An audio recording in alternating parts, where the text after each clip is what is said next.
Democratic Senate Leader Chuck Schumer claimed January 10 that President Donald Trump is weakening on immigration reform and then threatened a 2018 government shutdown unless a DACA amnesty is added to the funding bill.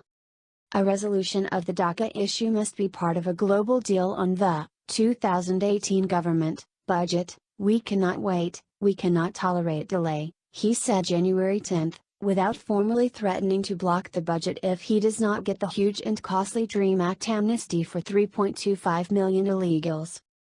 Schumer claimed Trump made his concessions at the White House meeting on immigration, even though Trump used the meeting to show broad GOP support for his policy of building a border wall, ending chain migration and ending the visa lottery.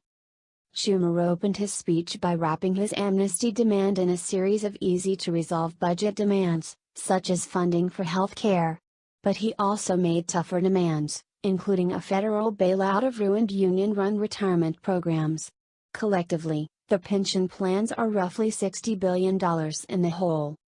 After listing his spending demands, he offered his amnesty for less spending trade to the GOP's Business First wing, saying, "Even on the most challenging issue the fate of the Dreamers, there appears to be a path forward." Schumer's repeated demands for amnesty is intended to wear down GOP support for Trump's immigration plans, and his support by established media outlets, which are eager to portray Trump as confused, and also to minimize coverage of the GOP's support for ending chain migration.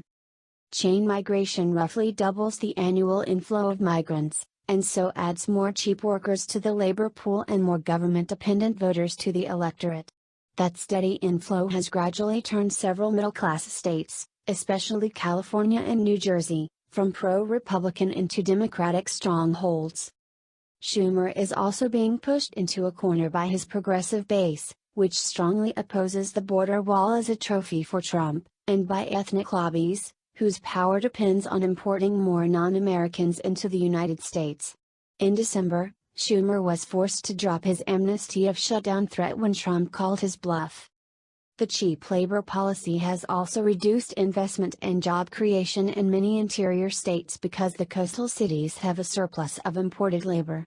For example, almost 27% of zip codes in Missouri had fewer jobs or businesses in 2015 than in 2000, according to a new report by the Economic Innovation Group.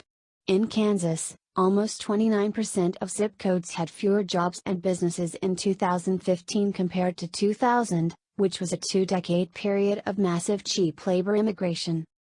Because of the successful cheap labor strategy, wages for men have remained flat since 1973, and a large percentage of the nation's annual income has shifted to investors and away from employees. Thanks for watching, guys. Subscribe our channel for more news videos daily and for what's viral today. Also turn on post notifications and don't miss nothing. A thumbs up really makes me blessed.